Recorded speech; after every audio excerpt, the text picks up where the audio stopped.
Hello students, welcome back to our YouTube channel. তো ভিডিওটো last লৈ চাবা। তো ছাত্ৰ ছাত্ৰীসকল তোমালোকে এতিয়া টেনচন নলবা যদি তুমি এটা বা দুটা সাবজেক্টত কম নাম্বাৰ পাইছা। ধৰি লোৱা তুমি ইংলিছত পাব লাগিছিল কমপক্ষে 30 আৰু তুমি পাইছা 28, তেনেহলে তোমাক 2 মাৰ্কস এটা গ্ৰেস মাৰ্কস দি পাস কৰাই দিব। এইটো 100% বা তিনিটা সাবজেক্টত কোনো প্ৰকাৰে ফেল কৰি আছে বা পাস কৰাৰ কোনো অপশন নাই। ধৰি লোৱা 5 মাৰ্কস 30 তুমি পাইছা 24, তথাপিও তোমাক পাস কৰাই দিব। আৰু ডাঙৰ কথাটো হ'ল যে তোমাক গ্ৰেস মাৰ্কস যি কেইটা সাবজেক্টত দিব সেই কেইটা মাৰ্কস তোমাৰ মাৰ্কস চাব বিচাৰিছে আৰু তোমাৰ সাবজেক্ট এখনত গ্ৰেস মাৰ্কস দিছে এটলিষ্ট পাব লাগিছিল 30, তুমি পাইছা 26 আৰু তোমাক ইয়াত 4 মাৰ্কস গ্ৰেস মাৰ্কস দিছে আৰু তোমাৰ মাৰ্কশিটখনত এনেকুৱা শো কৰিব যে 26 প্লাস ফোনত শো হ'ব। এতে মোস্ট ইম্পৰ্টেন্ট কথাটো হ'ল যে যদি তোমালোকে ভাবি আছা যে তোমালোকক গোটেই কেইখন সাবজেক্টতে গ্ৰেস মাৰ্কস দিব তেন্তে ভুল ভাবি আছা।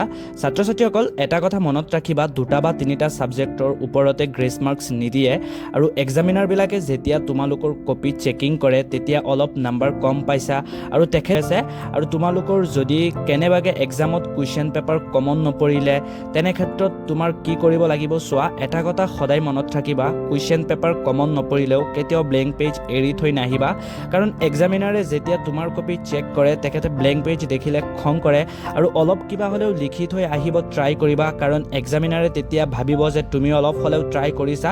তেনে ক্ষেত্ৰত অলপ কিবা এটা মাৰ্কস